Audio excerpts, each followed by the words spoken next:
Bonjour à tous et à toutes et bienvenue. On va encore parler cuisine puisque aujourd'hui on va parler de l'ail qui est une panacée universelle connue dans tous les continents, mentionnée dans tous les vieux textes, qui a toujours existé, hein, et l'ail, une plante très aromatique, hein, qui dégage beaucoup d'odeurs, qui est soit détestée, soit adorée. Donc il y a un peu de tout. L'ail contient beaucoup de soufre, du zinc, du silicium, du manganèse, beaucoup de vitamine C et deux substances antibiotiques, la lysine et la garlicine. C'est un fluidifiant sanguin, un antihypertenseur, un anticholestérol, un antitriglycéride. De par son soufre, il augmente le travail hépatique, donc il facilite le travail du foie.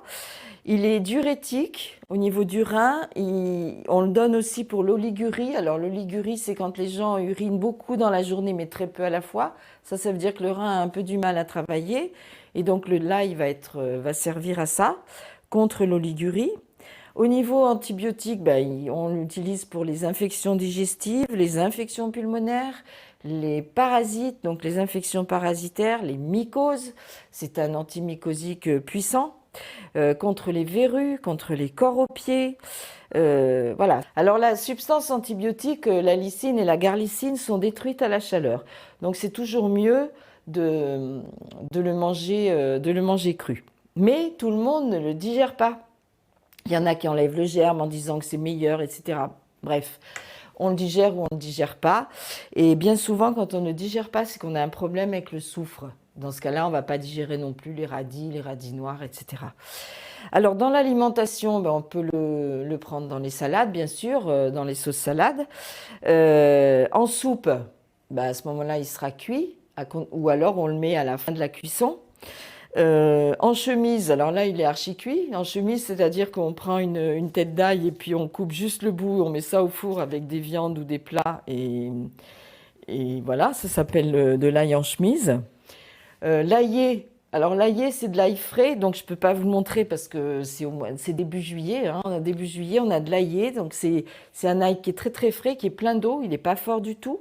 Et on l'étale sur des tartines avec un peu d'huile d'olive, et on le met au four. Et il y a beaucoup de gens ici, parce que c'est une région productrice, qui font leur repas du soir avec de l'aillé sur du pain et de l'huile d'olive. Voilà. Et puis il y a l'aioli, bien sûr. Alors l'aioli, vous connaissez peut-être la forme d'aioli et la mayonnaise à l'ail, mais il y a des endroits, des régions d'Espagne par exemple, où l'aioli ne se fait qu'avec de l'huile d'olive et du sel. Et il n'y a pas d'œuf, c'est très très fort, mais c'est de l'ail et de l'huile. Hein.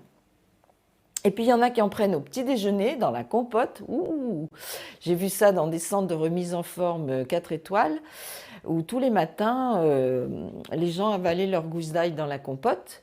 Et moi, j'ai connu un Suédois, quand je suis allée au Bangladesh, j'ai rencontré un Suédois qui était là depuis 20 ans et il voulait surtout pas être malade. Et depuis 20 ans, il mange une gousse d'ail tous les matins, et il n'a jamais eu ni parasite, ni amibe, ni tourista, rien, ni rhume, ni grippe, ni rien. Voilà, c'est sa recette bonne santé.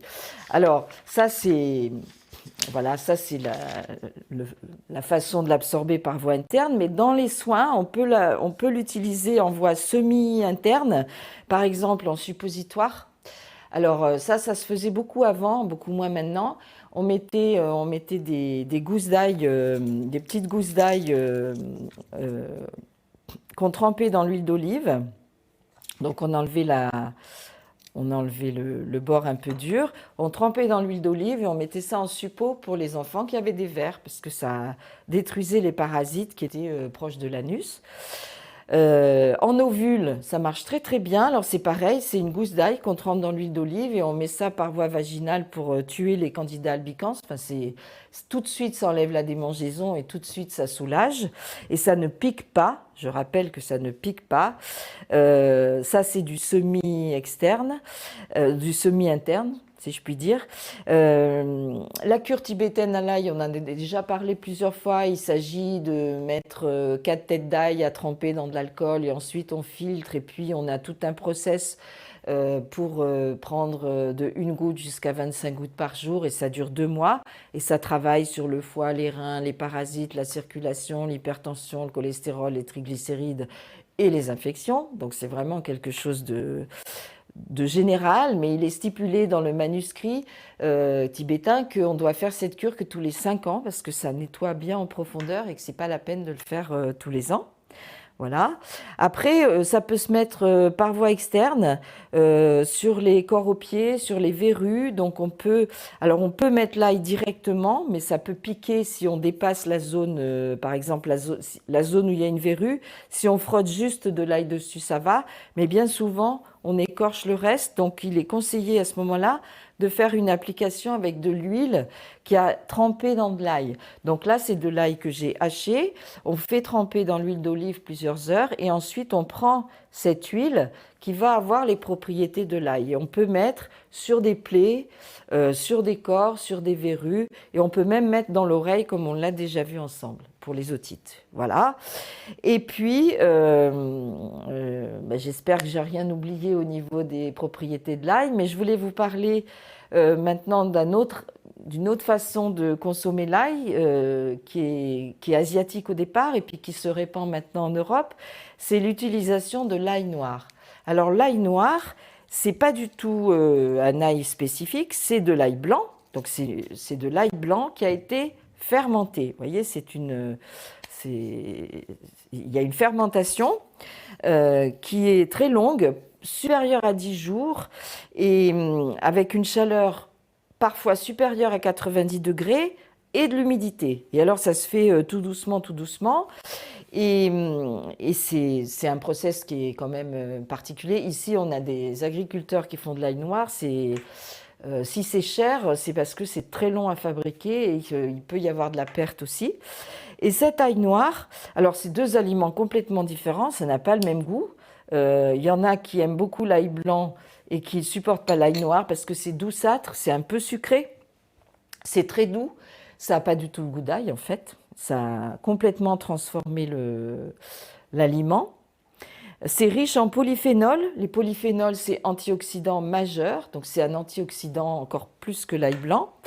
Et c'est très riche en soufre. Alors ça, le soufre, il est resté, qui est anti-inflammatoire et protecteur hépatique. Les polyphénols, il y a aussi des flavonoïdes, et ces flavonoïdes sont fluidifiants et font baisser le cholestérol et les triglycérides. Et en ce moment, il y a des études qui se font sur l'effet protecteur de l'ail noir et des cellules cancéreuses. Et on s'en sert comme complément alimentaire ou à l'apéritif, sur des petits toasts qu'on étale. On peut en prendre en complément alimentaire entre 600 à 900 mg par jour. On le donne alors ça existe aussi en capsule, en gélule, etc. Et c'est utilisé beaucoup pour l'hypertension artérielle. Ça permet de ne pas avoir des renvois d'ail au niveau du produit. Alors pour l'utilisation de l'ail noir, on a juste pour l'instant des données de l'ail noir par voie interne. On n'a pas encore de recul, enfin j'ai pas encore entendu dire qu'on pouvait se servir de l'ail noir pour les plaies, pour les ovules, à la place d'ovules, pour les indications externes. J'en ai pas entendu parler, donc je ne sais pas si ça peut s'utiliser. Je n'ai aucune donnée là-dessus. À voir avec le temps. Voilà, je vous souhaite de découvrir cet ail noir qui a des propriétés intéressantes. C'est souvent quand on fait fermenter un aliment longtemps, alors que ce soit pas que les produits de l'aliment se transforment tout doucement. On a des nouvelles propriétés, on a une potentialisation des principes actifs et bien souvent on a une supériorité au niveau de l'action thérapeutique. Donc je vous encourage à goûter cet ail noir. Merci et bon appétit. Bonjour Rodolphe. Bonjour Anne. Bonjour à vous. Alors aujourd'hui on parle de quelque chose qui fâche un peu. Nous allons parler des jambes lourdes, on va parler de la grippe saisonnière, on va parler des brûlures et de la gastro-entérite. Nous allons aborder les douleurs de cou et de torticolis. Donc je te mets le gingembre dessus, je vais faire les cervicales de ce côté. C'est moins agréable. Alors bonjour Hélène, je souffre des jambes lourdes plutôt en ce moment parce que c'est l'été.